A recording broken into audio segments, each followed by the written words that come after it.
Welcome to the Level Up Your Band podcast, episode 87.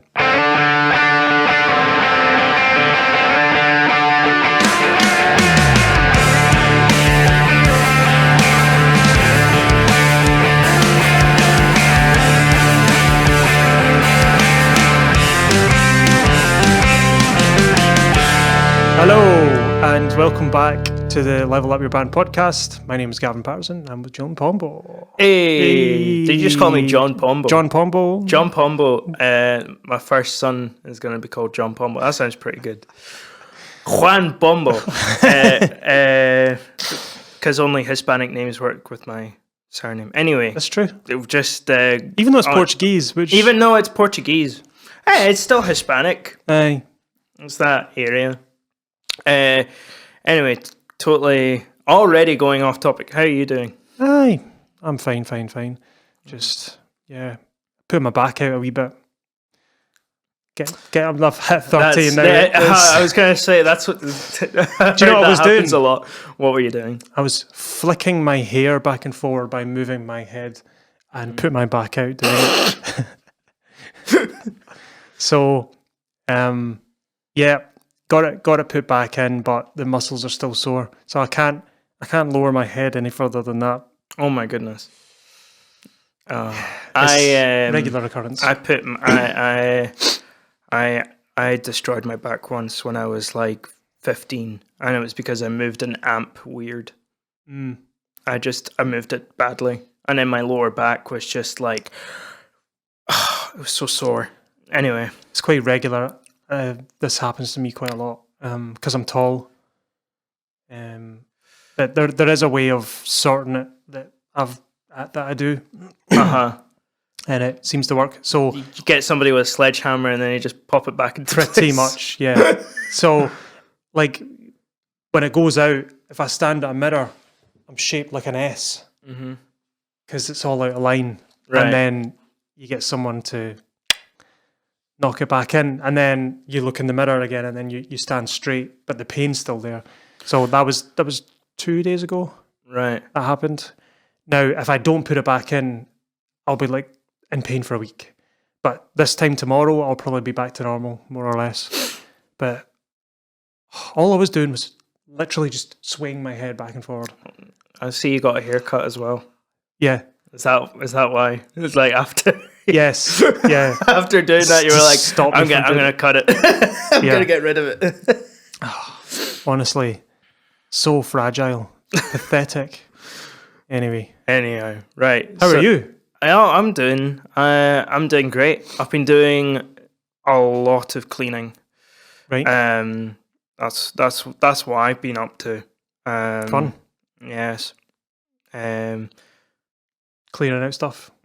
Clearing out stuff. One of basically we've moved bedrooms, so we're turning the bedroom that I used to be in into an office space. So just giving it a good deep clean and just getting rid of stuff. I've told you this already. I think I might have mentioned it on the podcast. I'm not sure, but I also got rid of a bunch of clothes as well.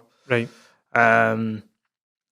Because I found myself in that situation where I was using like the same 5 things and then just washing them and then using them as soon as they were ready. And I was just like, well, that's clearly an indicator of the kind of things that I like to wear, which is shirts and jumpers and the occasional t-shirt, but mostly shirts and not t-shirts. So that's what I've been up to. Fun. 80-20 your wardrobe. 80-20 my wardrobe. Right. So got a couple of things. Shut up, Julian. More than a couple of things. Yeah, and already started. You've lost communication. It's like you're not communicating ideas. No, we've not communication did not good go. So today's episode, I think we mentioned it last episode, we were going to talk about how to communicate musical ideas effectively with your band. More specifically, musical ideas regarding musical instruments. You will have heard us sort of mention this from time to time. It has come up quite a lot, but it's just been in little bits here and there. So today you're just getting a full concentrated dose. Yep. So, funnily enough, learned this. I learned how to do this. I didn't learn this on like a performance course or anything like that. You'd think that if you're in a performance course at university or college, you'd get taught how to use or how different instruments work. Although, to be fair, the course that I did in the first year, they kind of do that, which I'll get onto that. But I learned about this in my first year of university when I was doing composition, just composition. And one of the things that one of the lecturers told me was, if you want to be an effective composer, you need to know every single instrument from the inside out. You need to know how they work. You need to know what is possible, what is not possible, and then actually, I think I found that out way before, like when I was still in secondary school. Yeah, no, it was when I was still in secondary school. I had a composition teacher that basically told me this. So I was like, okay, cool. So I started doing that. And one of the ways I started doing that was actually by learning different instruments from different families. The only one I don't know how to play yet is I don't know how to play a brass instrument. One day. I'd love to get myself a trombone or something and just learn how to play. It'd be so fun. But I already had got quite a lot of working experience from like learning from knowing how to play flute and then saxophone, and I was like, okay, I know how single reed instruments work and reed wind instruments. I play double bass, so I know I have a rough idea of how string instruments work, bass guitar. I know bits and bobs about percussion. I can't do the percussion very good. That's my weakest point. You know how bad my drumming is. Okay, I occasionally have to test the drums for you. I think you'd if I actually practiced. If you were in my band in my percussion section, I would probably put you on tuned percussion. Yeah. I put myself there too. I think your strengths are harmony. Definitely. Whereas my strengths are rhythm. I suck at tuned percussion. Like people would always put me on like tuned. That's like glockenspiel, xylophone. Playing a tune. Yeah, it's just crap. Like I'd be much better on side drum or drum kit or bass drum, or even like the toys. Like we say the toys, it's like the triangles and the ratchets and all that crap. I mean, I remember when I was in uni, when we did like Latin ensemble, I got a wee shot of the congas. That was good fun. I enjoyed I enjoyed playing that, but oh boy, it hurts your hands. Yeah, it can do. Especially when you're it hurt my little virgin bass hands because I was hitting bits that are not used to getting hit. Anyway, so I already was exposed to that idea, but I feel like a lot of people who are starting bands, your guitarists, your bassists, your drummers, and whatever, don't even think about, I should have an idea. If I'm going to be in a band, I should know how the drums work. If like I can see why that wouldn't make sense. It's like if I play rhythm guitar in a band, why do I need to know how the drummer plays the drums? Mm-hmm. What is the point? And makes me cringe so much when they point to what's that thing called again? Is that the hi-hat? Just learn the names of things. Learn the names of things, Yeah. But it's really important. And vice versa as well with every instrument. So why should you learn how the different instruments work and what they do? And basically, it just helps you to get ideas across a lot better. When you're like jamming and stuff. when you're jamming and when you're writing things and when you're arranging, trying things out, we've been in a situation in our band, especially early on. This isn't a criticism; it's more funny. We have a member who has good ideas, but doesn't express them very well, and I think at the start it was just due to a lack of knowledge of what we could do. Me as a bass player, yourself as a drummer, and other people as well. And what ends up happening is that when you don't know how the different instruments work, you end up you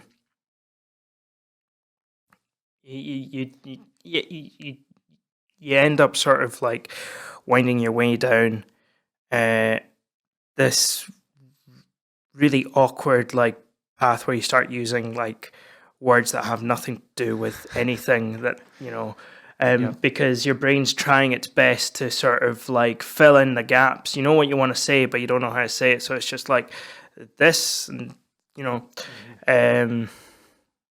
and what ends up happening is that when you're not creating that, when you're not I'm struggling to communicate this right now. When you're when that happens, you're basically just you're just taking far too long to communicate something. You end up wasting time, and too many adjectives. Too many adjectives. Yeah. So because you can't describe the thing you're talking about, you have to use analogies or words. Yes. Words that have nothing to do with what you're talking about, but it's the only words that you know.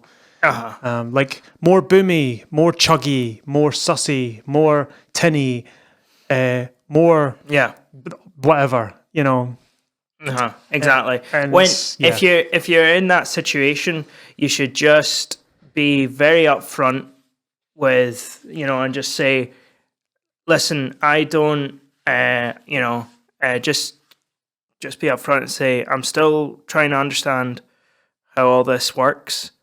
And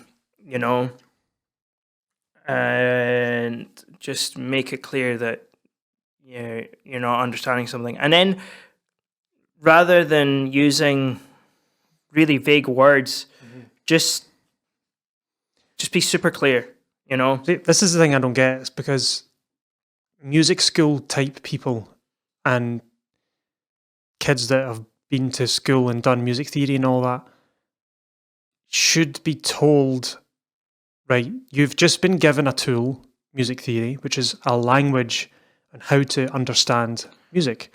And you can use that language to communicate musical ideas with others. Yeah. And yet, some of the worst people I've ever met at communicating musical ideas are ones who are educated in music theory. It's because we don't get taught music theory as if it is a language, if that makes sense.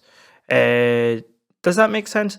We're just kind of you're taught you're taught the things, and you're like, and this is how that works, and this is how that works, but you're never taught how to use that in a practical situation. And also, a lot of the music theory that you learn when you're in a music school is very, unless nobody tells you how you can use it. It seems almost pointless. Okay. Things like, so for example, when I was actually in secondary school, we used to do a lot of like Bach chorale, 4-part harmony, harmonization, right? So the way that what would happen is you'd get a melody, you have to look at the melody, you have to figure out what key it's in, and then you have to do a bass line, a tenor line, and an alto line, and harmonize the whole thing. And there's strict rules. It's almost like a music puzzle at the end of the day. It's kind of fun to do. What I ended up getting from that was when I went to uni, and when I had to write for multiple horn parts, I think people were struggling, what to do with all of these different horn parts. And I was just like, I know exactly what I need to do, and then I just harmonize them using this knowledge that I already had, and it was fine, Yeah. you know. But you know, nobody tells you what that's useful for. It's very situational. Yeah, but you know, like for me, it's like a harmonization tool, because like even though I learned how to harmonize 4 different parts, Yeah. you know, the information I learned is also useful for harmonizing 2 melody lines and things like that. But yeah, that's part of the problem, is that people aren't told how to use the information that they're getting taught. It's the analogy I like to use is like you go to university and you get taught how to read and write and speak French, but you never get taught how to actually have a conversation and in the language. I've met people like that, you know. Yep. Especially in music. There's a lot of musicians that can read off the page really well, but then you get them to, well, why don't you try and make something up, you know? And then they're like, oh, yeah, because they just don't have any vocabulary. But if you're not sure about how to communicate something, just use really clear words. Don't, you know, avoid using adjectives, because they're not as helpful as you think they are, you know. So another thing as well is it's with the music theory thing, you can be talking at cross purposes. So for some reason, I don't know why this is, it's like a meme at this point, that popular music people, so popular music meaning like bandy folk, you know, people who play in bands, I'm not talking about like music school, you know, classical music people. They don't know what a bar is. So a bar of music to them is 1 time round the riff. That's what they call a bar. And that's wrong. Which is wrong, because a riff could be 4 bars long. So yeah. So I get this on a weekly basis with bands. Oh, I'll just play a bar, and that to me is 1, 2, 3, 4. That's a bar. And then they play a whole thing. But they play 8 bars. Yeah. But it's 1 time round the riff, or 1 time round the jingle, whatever it is. But that they kind of learned a bit of music theory, but they didn't quite grasp it, and they're just using the terms to mean other things. So you could have someone in your band who's got grade 8 theory, goes, oh yeah, no problem, we'll play a bar. But to everyone else, a bar means something totally different. So you can, it's detrimental, because you pick up bits of theory and you get it wrong, and your term might not be the same term as another person. So you need to be clear with your terms right away. By a bar, do you mean 1, 2, 3, 4, or do you mean how many times through the riff? So that can happen. It's happened a few times to me, because I've been educated in music theory, so I know what a bar is. So I'll get that now. Oh, can you drop us in a bar before? And then I'll ask, do you mean 4 beats before, or do you mean 1 time through the riff? And 90% of the time they're like, oh yeah, 1 time through the riff, so we know where we are. Because in the past I took that literally, like, oh, they mean a bar. So I give them 4 counts, and like, whoa, that's not enough. I'm like, well, that's a bar. But now I know, like, that's a wee thing I need to watch out for. And there's loads of stuff, time signatures and tempos and stuff. Yeah. If you're not sure what somebody means, ask them to clarify. Yeah. Very, very simple. Just because they've learned the word doesn't mean they know what it means. It's like that Princess Bride meme. Which one? Have you seen it? The film? No. Princess Bride. Oh, I think you would like it, actually. I think you would enjoy it. It's just so there's There's Inigo Montoya, and then there's the Sicilian, and the Sicilian is like this little short guy that keeps yelling out the word inconceivable. And then Inigo Montoya, the Spaniard, is just like, I do not think you know what that word means, because he just throws it out, right? Like, Right. Just willy nilly, But yeah, sometimes people will use words and they'll mean one thing, and actually they mean something completely different. So if you're confused about something, ask them to clarify. Definitions are very important in just any kind of communication. When you're communicating something, like you need to, everybody needs to make sure that they're on the same page. Don't assume as well. Don't assume that always that people know exactly what you're talking about. Because they might not. Mm-hmm. Yeah. And like that whole like that bar thing. You could be like, oh yeah, it's like 8 bars long, and then there's a guy going like, there's like 8 riffs. Yeah. What? That's long. That's long, man. And the same in reverse. Don't be so sure you're right. If you've received a musical education, you think you're right. You could be wrong. Like there was an instance where I was so monumentally wrong. It was hilarious. I used to be in a sort of math rock, prog metal band, and we were discussing time signatures and tempos and stuff. And I was pretty advanced at that point. Like I was doing advanced higher music, doing college level, and I was all right. Wasn't the best, but I kind of knew my rhythms. And we were talking about this particular passage of music, and it was the way it was written. It was changing time signatures all the time, and I was like, "Oh, I'm pretty sure this rhythm goes like this." It was like a triplet thing coming out of another thing, and blah blah blah. It doesn't really matter. But the bassist was like, "No, it doesn't. That's not the speed. It's like it's slower than that."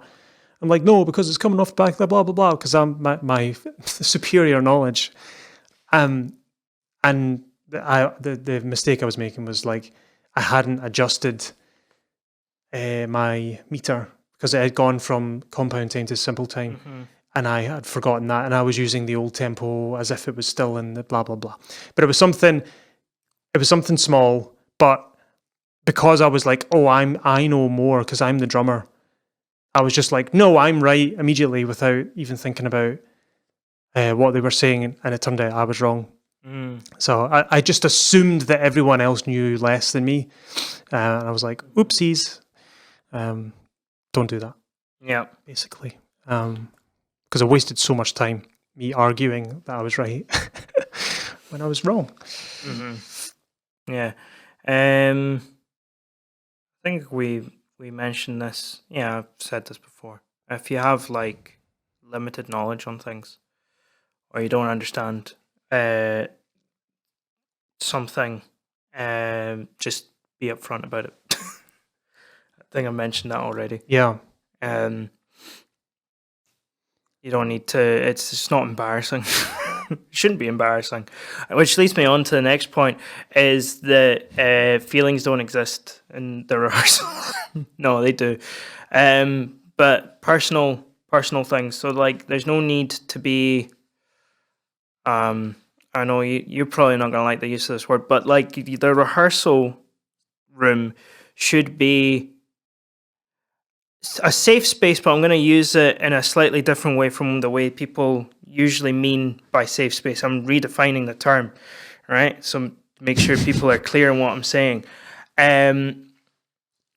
It's a safe space in that when people are talking about things or telling you what to do, it's not you shouldn't see that as a personal attack on your character or your ability to play as a musician. That's what I mean. In that it's a safe space in that sense. It's not that you're going to go in here and people are going to be really polite and they're going to, well, hopefully they'll be polite, but they're not going to like tiptoe around and like, be non-confrontational. Confrontation is going to happen, but in a respectful manner, I would hope. A job needs to be done. A job needs to be done. You need to get straight to the point, and and you need to say to somebody, I'm not sure that's the right note to be playing there. Are we playing the same chords? I know you've written this rhythm here, but you're not playing it. That thing, you're speeding up. Like, those are just practical things that need to be said. Yeah, like, I think in general, like, if you are in a rehearsal and you know that your bandmate is playing it wrong and you're like, oh, I don't want to say, I don't want to hurt his feelings, I don't want to bring it up. Stop doing that. Just, if you know for a fact, and it's not just you being arrogant, that I don't think he's, can I just, what are you playing there? Because I think maybe I'm wrong. Let me hear what you're doing. Mm-hmm. Oh, wait a minute. Isn't that chord meant to be an A chord? He's playing a D. Is that right? Oh no, you're meant to play, right? Okay, problem solved. Or you can just leave it, and then you can look like an ass when you're playing live when your bassist is playing a different chord from somebody else. Yeah. There's the capo one's always a funny one with guitarists because they don't some guitarists don't necessarily know what a capo does. It makes it go up. That's about the extent of it. Luckily, we play with a guitarist who knows what a capo does. Yes, but occasionally they'll know, they'll say, oh, it's G, then it's C, then D. Oh yeah, but it's capo 3, so what is that? Oh, I don't know. It says G capo 3. So they can't just say, they have to sit and count it up or expect you to count it up.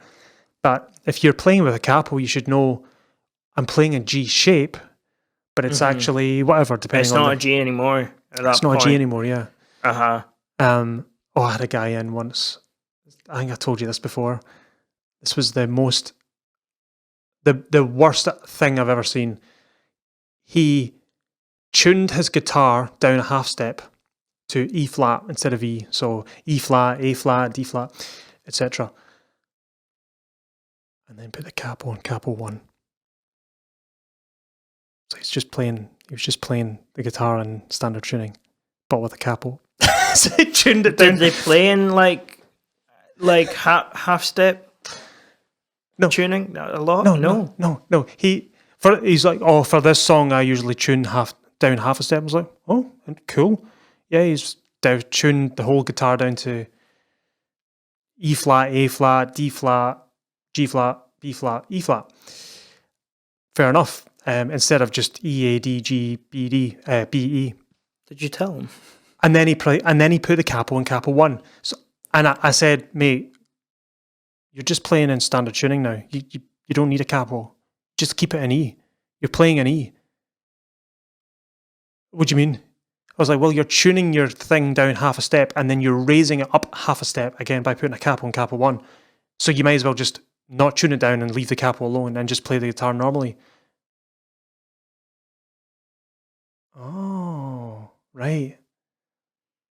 Like, just a little bit of just learn music theory, thought process. Folks. I think it was like, I don't know why he did that. I think it was just he must think that the capo does something else other than just tuning it up.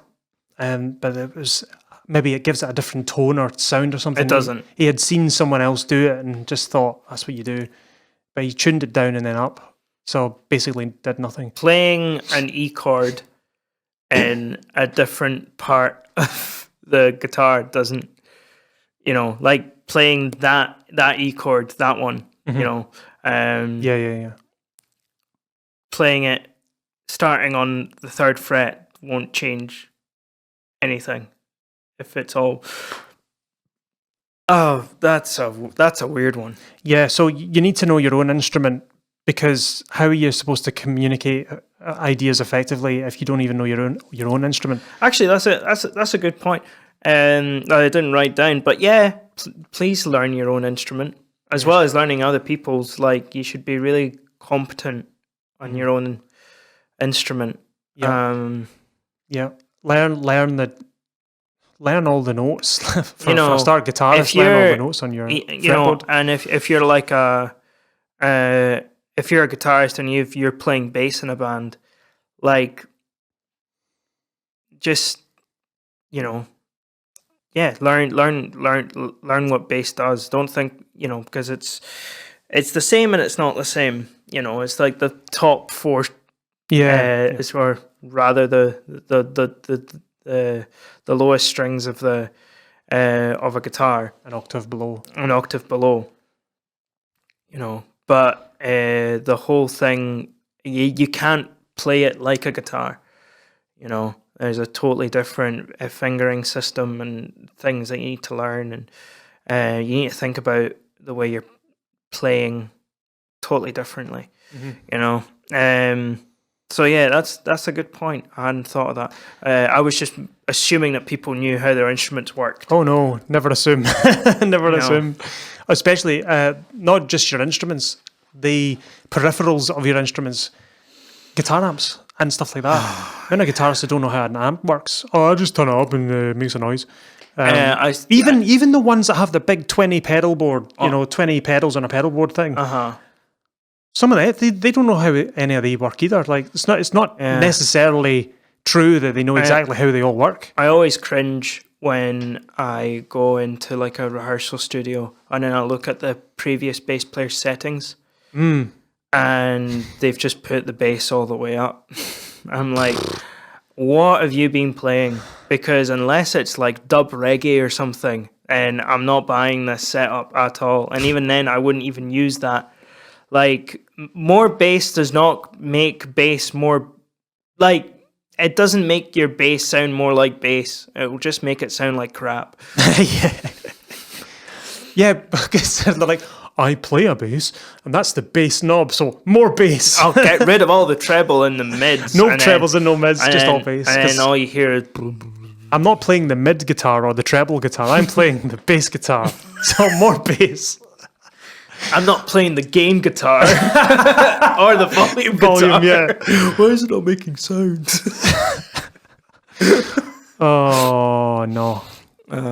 Anyway, learn your instruments. Learn what they do. It certainly helps. It works. It helps so much. And I think this goes when you're communicating things, don't choose weird hills to sort of die on.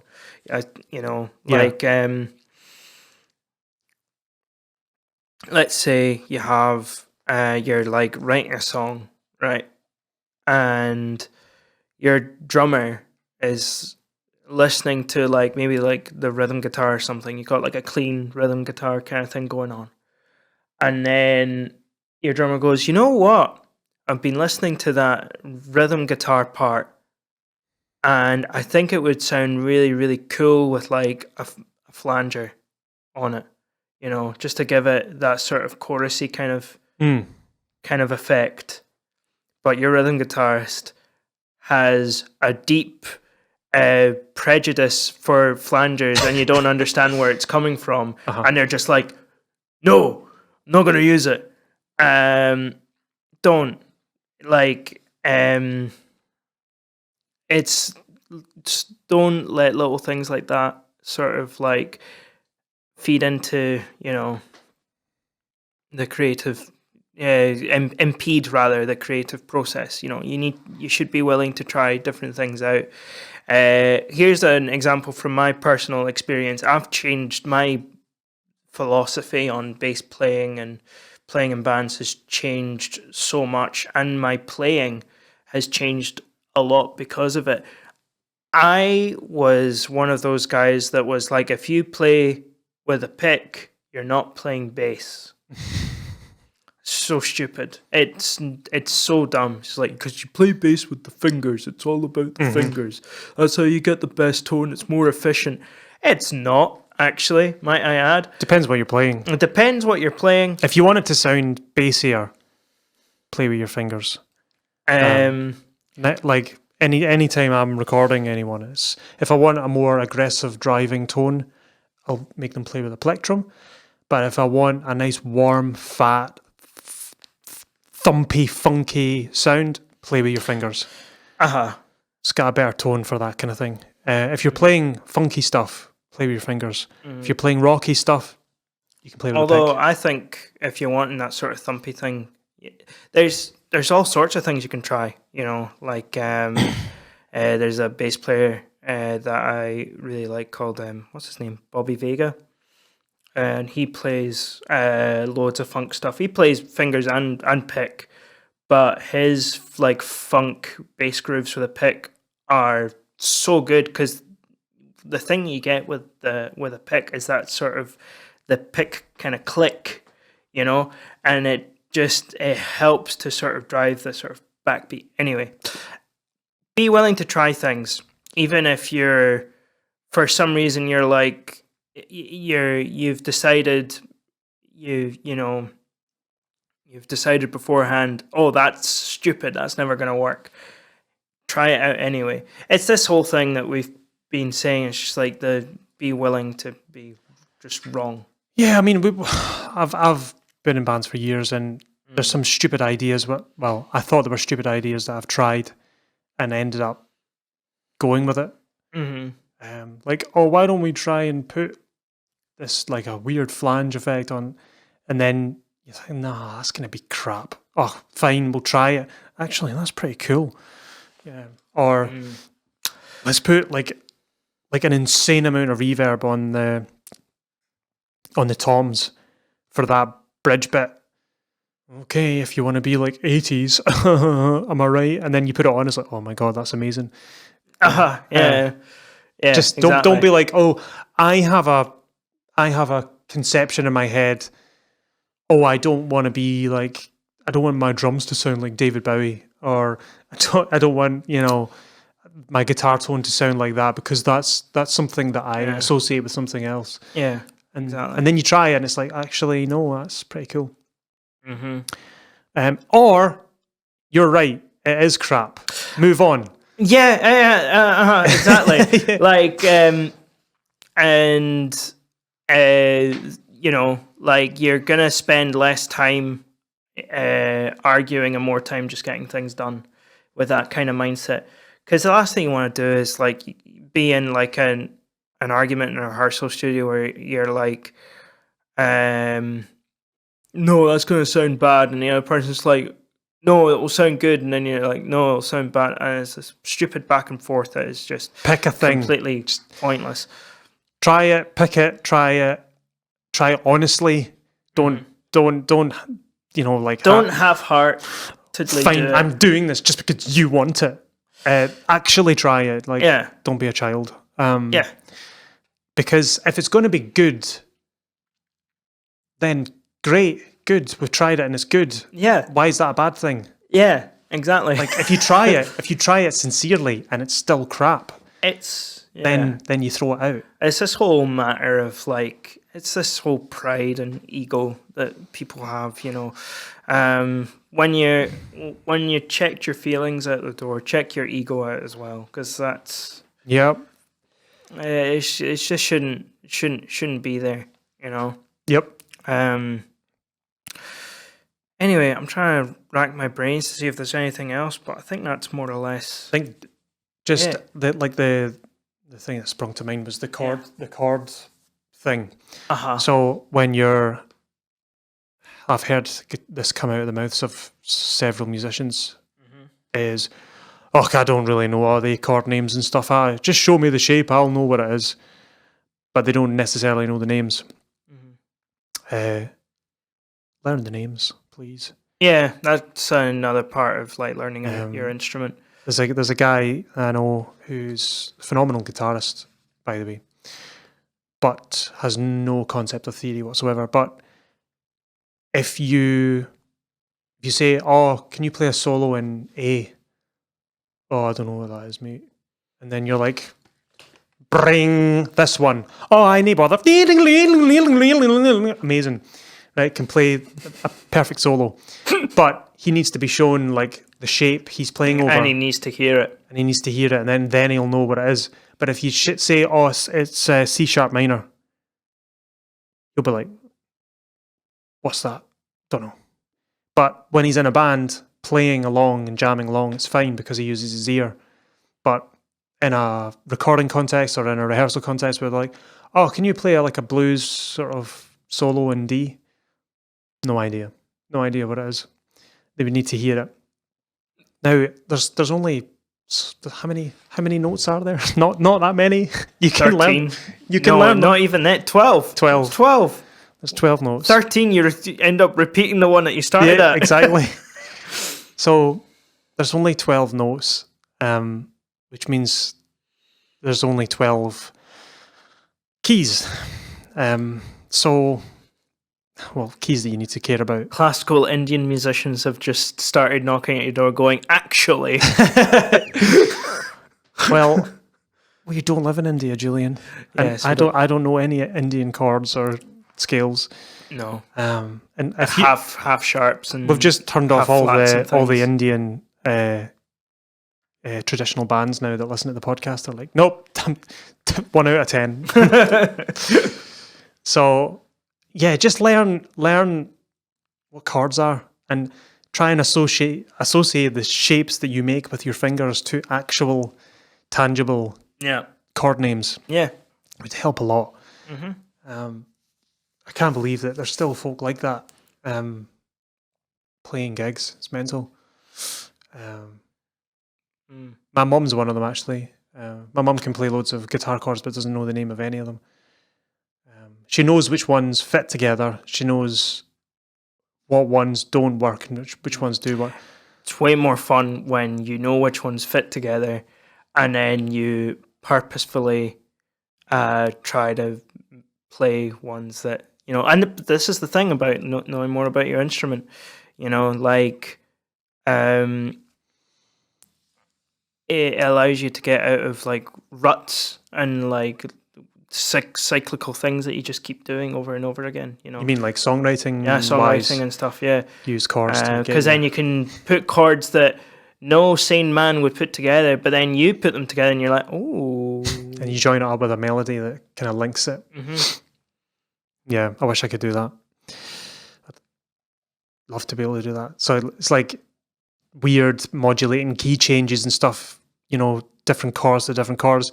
And if you just play the chords back to back, it sounds weird, but the minute you put a melody to link it all together, it just sort of makes sense weirdly.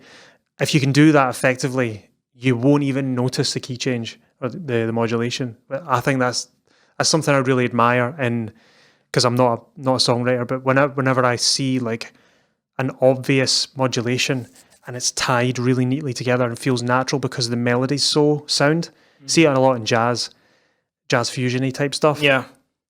You're going through all these different keys all the time.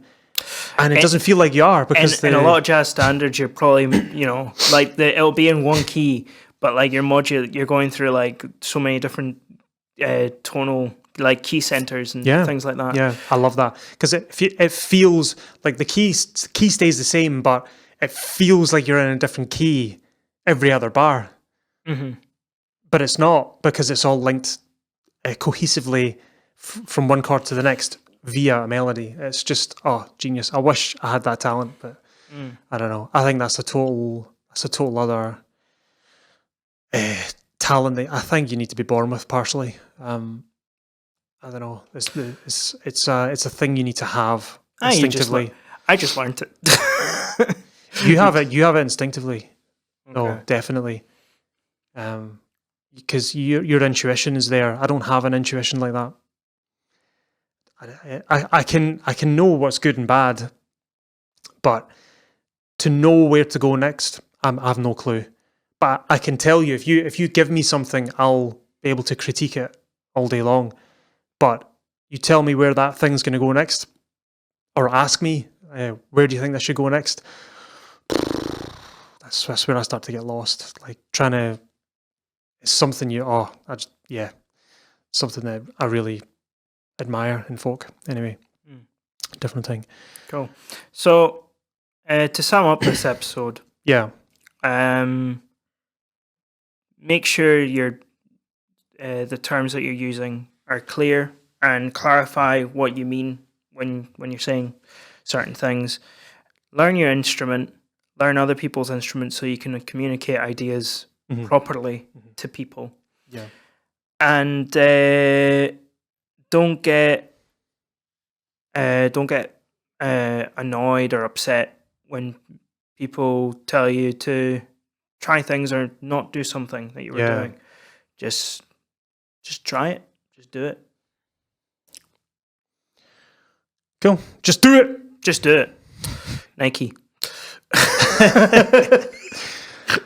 Yeah. Sponsored by Nike. No, I wish. Yeah. Actually, do I?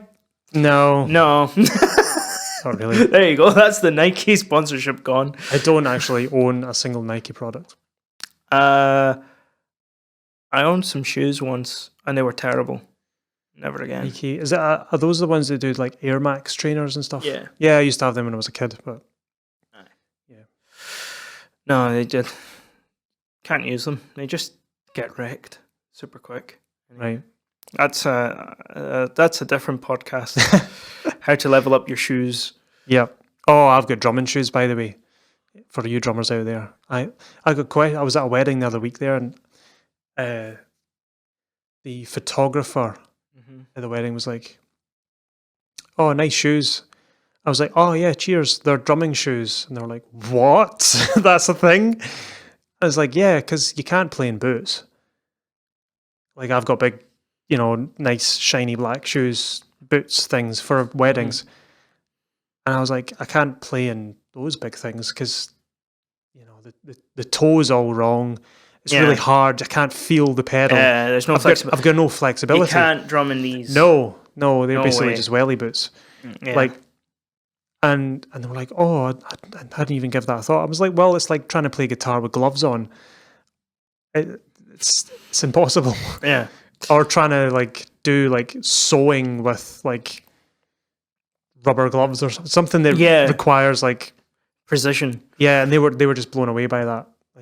Oh wow. But not everyone wears drum shoes. I mean, you can get just standard shoes that trainers would be fine, but I can't wear trainers to a wedding. Trainers are fine to play drums in because they're nice and flexible and all that.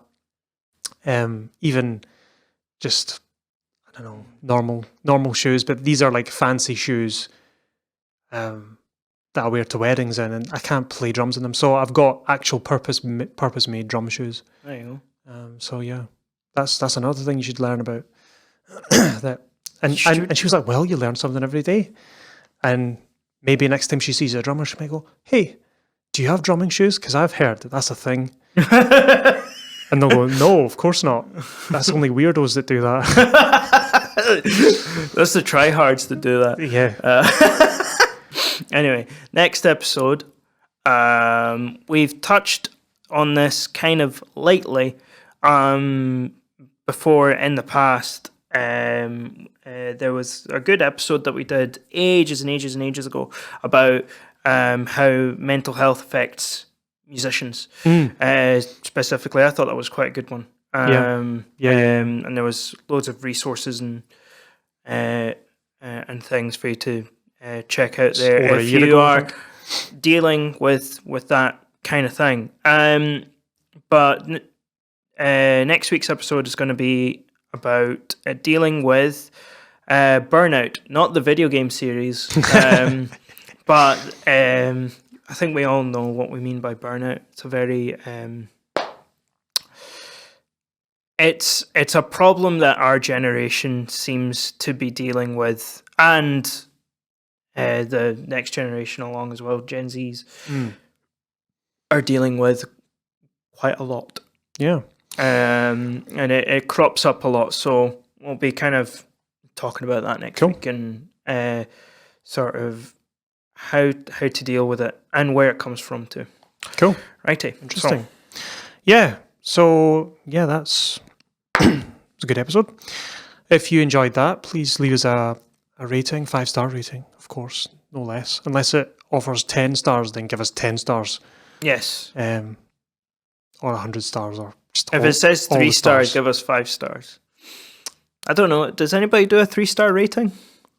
No, No. I don't think so. It tends to be 5 or 10. 5 or doesn't 10, yeah. it? And I think most importantly, if you could share the podcast or tell folk about it, say like, oh, I've been listening to this podcast, it's really good, think you'd enjoy it, whatever. And there's loads of episodes and everything. Like I've said before, I've basically covered every single avenue. Yeah. Everything we could possibly talk about has been covered. And it's all broken down in nice little neat episodes. So if there's a particular thing you want to learn about or want to just hear about, there'll be an episode on it, guaranteed. Just look through all the descriptions on Spotify, and I usually write down the description of what the episode talks about, and you can get an idea of what you want to listen to. So you can always do that. And you can send us your requests, as always, on Instagram, or just go on our website, levelupyourband.com, and you can fire a little contact form away to us, and we'll get back with your suggestions. But yeah, that was that. So yeah, looking forward to next week's episode. So yeah, until then, hope you have a good week and see you next week. Bye-bye. Bye.